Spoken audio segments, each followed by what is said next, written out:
श्रील प्रभुपाद की जय। हम लोग इस किताब पे डिस्कस कर रहे हैं कृष्ण भावनामृत एक अनुपम उपहार, चैप्टर 3, कृष्ण प्रेम का अभ्यास। सो ऑफ कोर्स पिछला चैप्टर भौतिक दलदल से उद्धार था और श्रील प्रभुपाद उसमें ये पॉइंट लाए हैं कि भौतिक दलदल से उद्धार के लिए हमें अपने आध्यात्मिक शरीर की तैयारी करनी पड़ेगी, जिसे कृष्ण भावनामृत कहते हैं, भक्ति के द्वारा। तो अब श्रील प्रभुपाद इसमें कृष्ण प्रेम का अभ्यास बता रहे हैं, कृष्ण भक्ति का अभ्यास बता रहे हैं।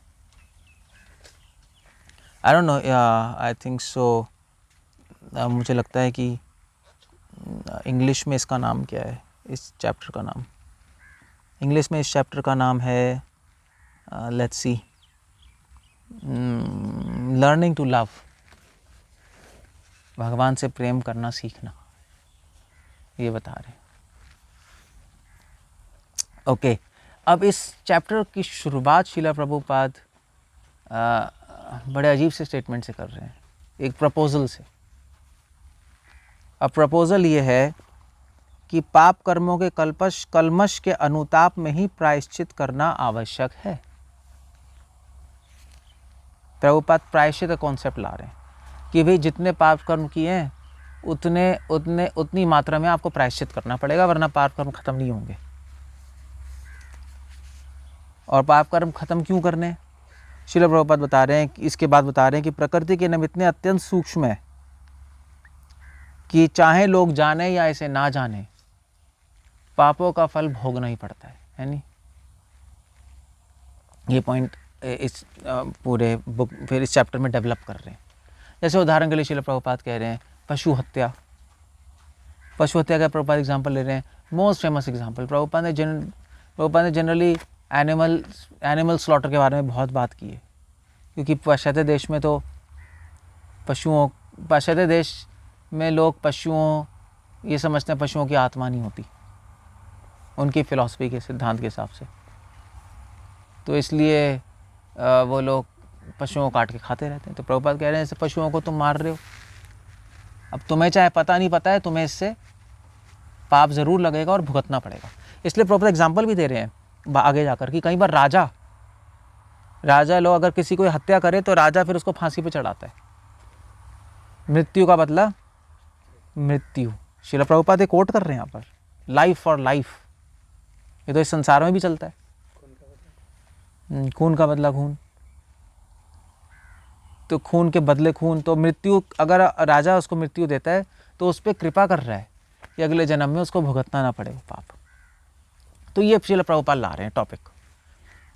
मगर अब एक बहुत बड़ा क्वेश्चन उठता है जो परीक्षित महाराज ने पूछा। क्वेश्चन बहुत इंटेलिजेंट क्वेश्चन पूछा परीक्षित महाराज ने, प्रभुपाद रेज कर रहे हैं इस चैप्टर में। और परीक्षित महाराज पूछ रहे हैं यहाँ पर, परीक्षित महाराज अत्यंत बुद्धिमान थे। इस चैप्टर में प्रभुपाद मेंशन कर रहे हैं आगे जाकर, ऑलमोस्ट एंड में। मैं सीक्वेंस में नहीं चल रहा हूँ, आप चैप्टर पढ़ेंगे तो आपको पता लगेगा। ऑलमोस्ट एंड में परीक्षित महाराज बुद्धिमान थे। उन्होंने कहा प्रायश्चित से मनुष्य पाप कर्म से मुक्त हो जाता है। मान लो कि किसी व्यक्ति ने हत्या की और फिर उसको भी मार दिया जाए, तब उसके द्वारा की गई हत्या का पाप फल तो शमित हो जाता है, लेकिन इसकी गारंटी नहीं कि वह अगले जन्म में दूसरे व्यक्ति की हत्या नहीं करेगा। Very nice question. ठीक है, आपने किसने किसी की हत्या कर दी, राजा ने मृत्यु का बदला मृत्यु से दिया, पाप तो खत्म हो गए, मगर इच्छा बनी रही मारने की। इसकी क्या गारंटी है कि वो अगले जन्म में कि दूसरे की हत्या ना करे। Very nice question. तो परीक्षित महाराज ये क्वेश्चन उठा रहे हैं कि पाप तो खत्म हो गए, मगर पाप की वासनाएं खत्म नहीं हुई, फिर से पाप में फंस जाएगा वो।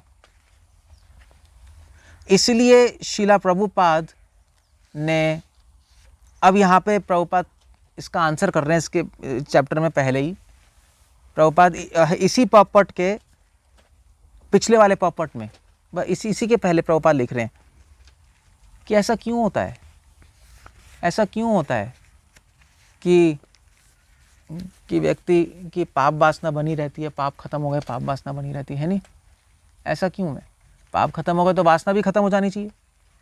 मगर इसके पिछले पैराग्राफ के पहली लाइन में लिख रहे हैं, जब तक देहात्म बुद्धि बनाए रखते हैं लोग, तब तक हमें भौतिक प्रकृति के नियमों के अधीन रहना पड़ता है, और साथ साथ राज्य के नियम, अन्य नियमों का पालन करना पड़ता है। श्रील प्रभुपाद ये पॉइंट ला रहे हैं कि जब तक हम अपने आप को शरीर मानते रहेंगे, तब तक हम प्रकृति के नियमों के अंदर रहेंगे, प्रकृति के 3 गुणों में, रजोगुण, तमोगुण, सतोगुण, और तब तक हमारे में इच्छाएं बनी रहेंगी इन गुणों के कारण। और जब तक इच्छाएं बनी रहेंगी तब तक हमें नियमों को मानना पड़ेगा। राज्य के नियम है नहीं, राज्य के नियम और अन्य नियम पालन करने पड़ेंगे। भी अगर आपकी इच्छा है, मान लीजिए आपकी इच्छा है, मुझे तो भैया घूमने जाना है अमेरिका, तो आपको कंट्री के लॉज तो फॉलो ही करने पड़ेंगे। वीज़ा लेना पड़ेगा, पासपोर्ट लेना पड़ेगा, वहाँ पे सिक्योरिटी चेक करना पड़ेगा। ऐसे ही थोड़े ना मैं कुछ नहीं मानूंगा। आपकी इच्छा है मगर फिर नियम फॉलो करने पड़ेंगे। क्या करोगे आप? या अगर आपकी इच्छा है मुझे बहुत सारा कुछ खाना है, तो काम करना पड़ेगा, पैसे कमाने पड़ेंगे और समाज के नियम फॉलो करने पड़ेंगे। तो प्रभुपाद कह रहे हैं जब तक आप शरीर के स्तर पे हो, तब तक 3 प्रकृति के गुण काम करते हैं और अपनी और इच्छाएं बनी रहती हैं, और वासना को पूरी करने के लिए व्यक्ति को नियम फॉलो करने पड़ते हैं। इसी को बोलते हैं कंडीशनिंग। इस तरह शरीर को बद्ध कहा जाता है, प्रभुपाद कह रहे हैं, क्योंकि वह विभिन्न प्रतिबंधों के अधीन रहता है। इसको बद्धता कहते हैं। हम कहते हैं ना बद्धावस्था में, तो बद्धावस्था क्या है? हमें लगता है कि यार हम क्या बात है, हम तो घूम रहे हैं। आपके पास बंधन है, समाज के बंधन है नहीं? देश के बंधन है, लॉज फॉलो करने पड़ते हैं, स्टेट लॉज हैं। परिवार के बंधन होते हैं, आपको नियम फॉलो ही करने पड़ेंगे। शरीर के बंधन है, खाना पीना सोना, जब उसको इच्छाएं वो आएंगी तो आपको पूरा करना पड़ेगा। इसको बद्धावस्था कहते हैं। और जब आप नियम तोड़ोगे तो उसका फिर आपको फल भुगतना पड़ेगा, और क्या होगा, उसका पाप लगेगा। अगर समाज के नियम तोड़ोगे तो जेल हो जाएगी, हो जाएगी नहीं जाएगी। प्रभुपाद पहले चैप्टर में एक्सप्लेन कर रहे हैं, आप चैप्टर पढ़ेंगे तो पता लगेगा।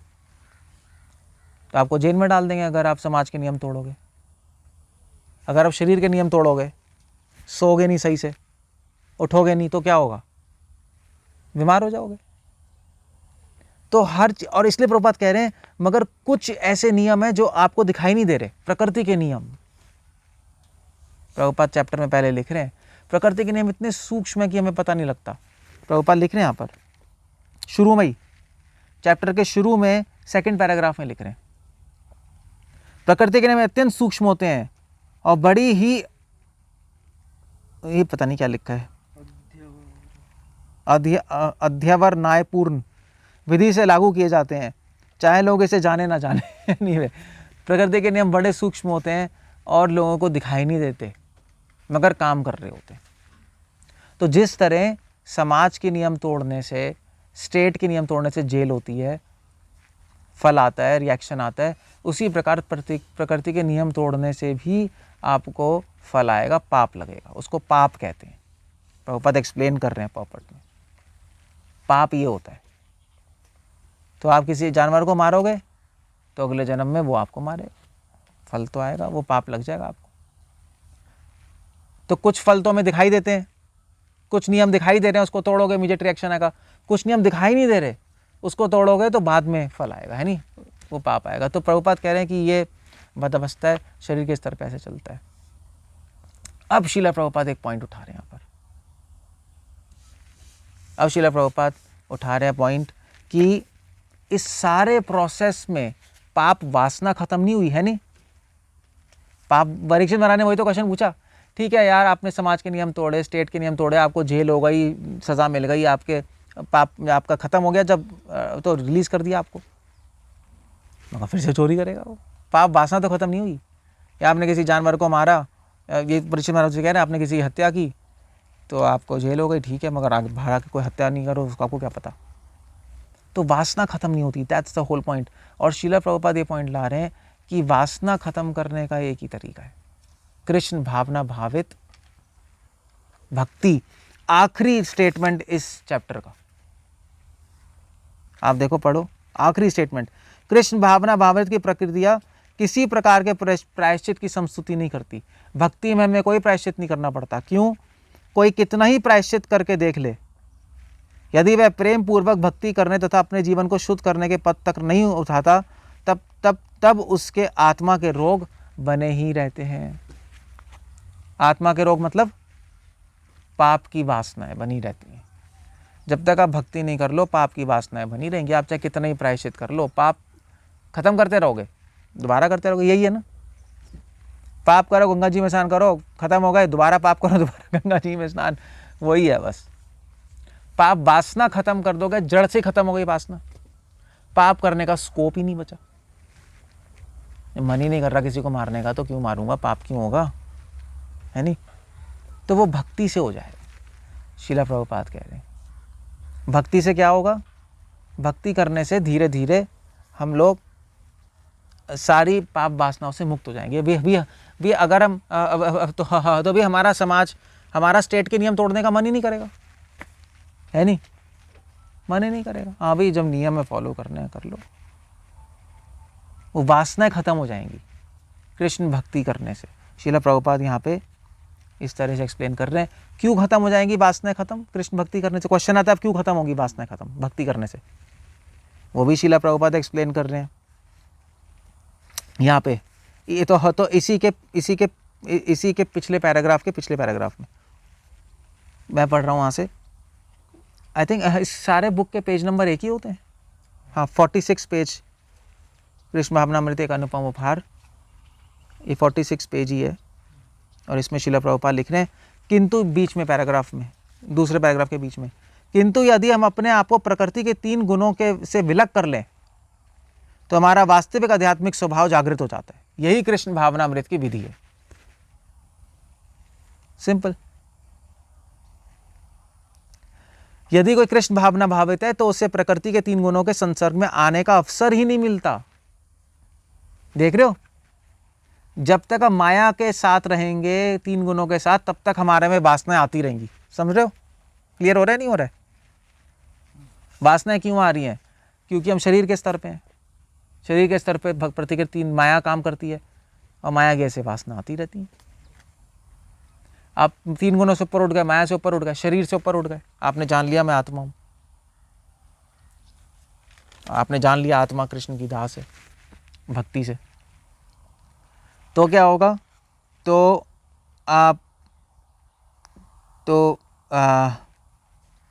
आपको समय ही नहीं मिलेगा।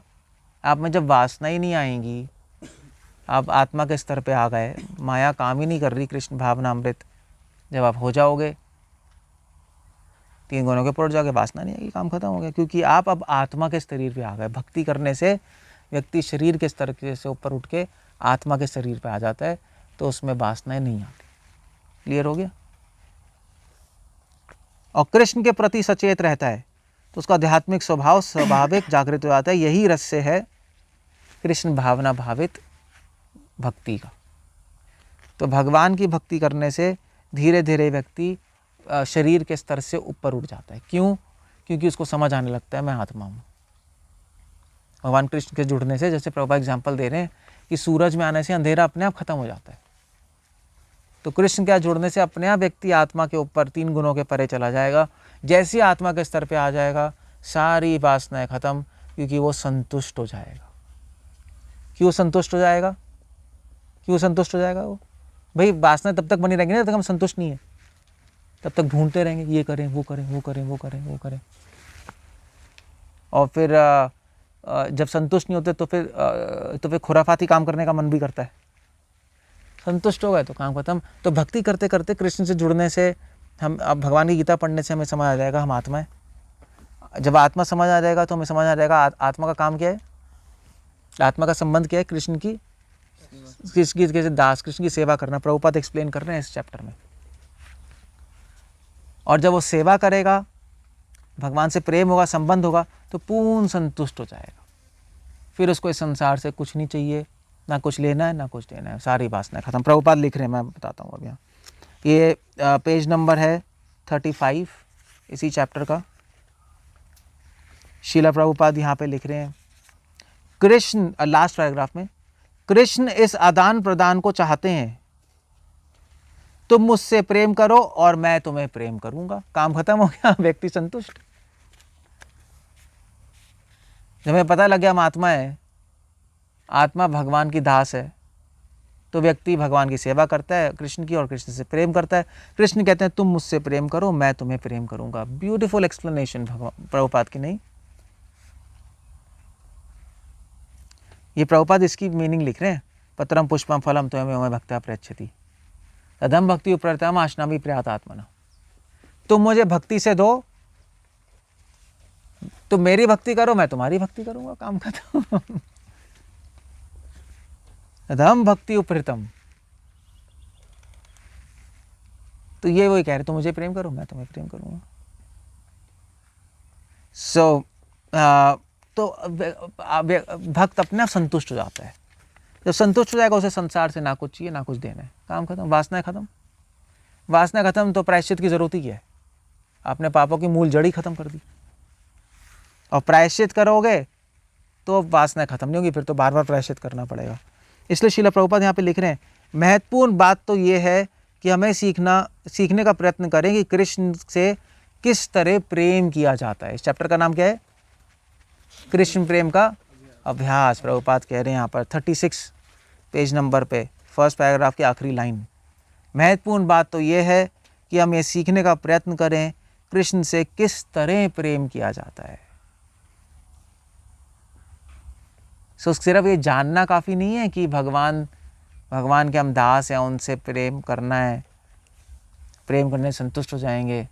जानने मात्र से नहीं होगा, आपको सीखना पड़ेगा, ट्रेनिंग लेनी पड़ेगी, अभ्यास करना पड़ेगा किस तरह भगवान से प्रेम करना है।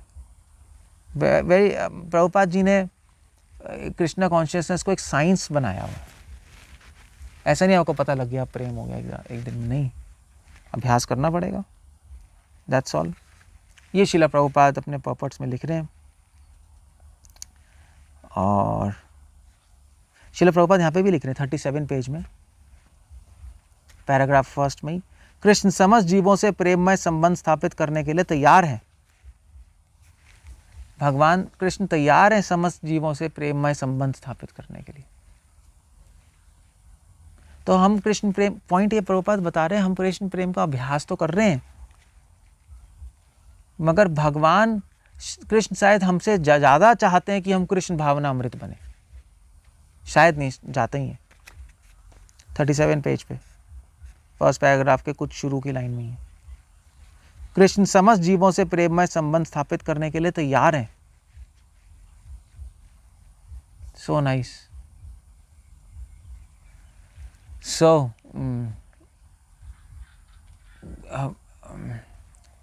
प्रभुपाद कह रहे हैं कि हमारी जितनी इच्छा है भगवान से संबंध बनाने की, उनकी करोड़ों गुना ज़्यादा इच्छा है हमसे संबंध बनाने की। तो देरी क्यों हो रही है? हमें हमारी तरफ से देरी हो रही है। भगवान तो अपनी तरफ से तैयार बैठे ही हुए हैं। सो इस तरह प्रभुपाद जी ने इस चैप्टर को एंड किया है। और अब आप पढ़ेंगे चैप्टर तो आपको समझ आएगा एग्जैक्टली प्रभुपाद किस तरह थीम बना रहे हैं, कृष्ण प्रेम का अभ्यास कैसे करना है, क्यों करना है और उससे क्या होगा। उससे पाप ही नहीं, पाप वासनाओं की मूल जड़ भी खत्म हो जाएगी। और एक इम्पॉर्टेंट पॉइंट ध्यान देने वाला चैप्टर में है कि भक्त प्रभुपाद कह रहे हैं कि कृष्ण भावनामृत की प्रक्रिया किसी प्रकार के प्रायश्चित की संस्तुति नहीं करती। आखिरी पैराग्राफ में चैप्टर के बहुत इंपॉर्टेंट पॉइंट एक्सप्लेन कर रहे हैं कि भक्ति में कोई प्रायश्चित करने की जरूरत नहीं है। भक्ति में प्रायश्चित क्या है? भक्ति। क्यों प्रायश्चित नहीं है? वैसे तो अगर आप धर्मशास्त्र पढ़ेंगे ना तो 50% सेक्शन प्रायश्चित का ही है। इसके लिए प्रायश्चित है, इसके लिए प्रायश्चित है, इसके लिए प्रायश्चित है, पूरा सेक्शन ही अलग से, दंड और प्रायश्चित। तो अब भक्ति में आने के बाद करने की जरूरत नहीं है प्रायश्चित। क्यों करने की जरूरत नहीं है? हाँ, अगर भक्ति में कुछ पाप हो जाए तो भगवान ने कहा कि प्रायश्चित करने की जरूरत नहीं है अलग से। भक्ति करते रहो, उस पाप की वासना ही खत्म हो जाएगी, अपने आप पाप शांत हो जाएगा, अपने आप पाप शांत हो जाएगा। प्रायश्चित तो लोग इसलिए कराते थे पहले, भाई उसने खून कर दिया, प्रायश्चित कराना पड़ता था कि भाई तू प्रायश्चित करके आ, तो तुझसे गाय मर गई तो पूरे भारत के सारे क्या कहते हैं धाम में डुबकी मार के आ जा। तो अब वो प्रायश्चित जब करके आएगा फिर अगली बार कहेगा यार भैया दोबारा गाय मारी तो पूरा घूमना पड़ेगा, बड़ी प्रॉब्लम है, छोड़ो। या किसी ने झूठ बोला, तो उसके लिए प्रायश्चित है कि जीभ काट देते थे। जीभ तो चलो काटना तो बहुत टाइम या और बहुत सारी पनिशमेंट थी। झूठ बोलने पे बोलते थे कि भी तू क्या कहते हैं, तू जलता हुआ कोई चने मुंह में रख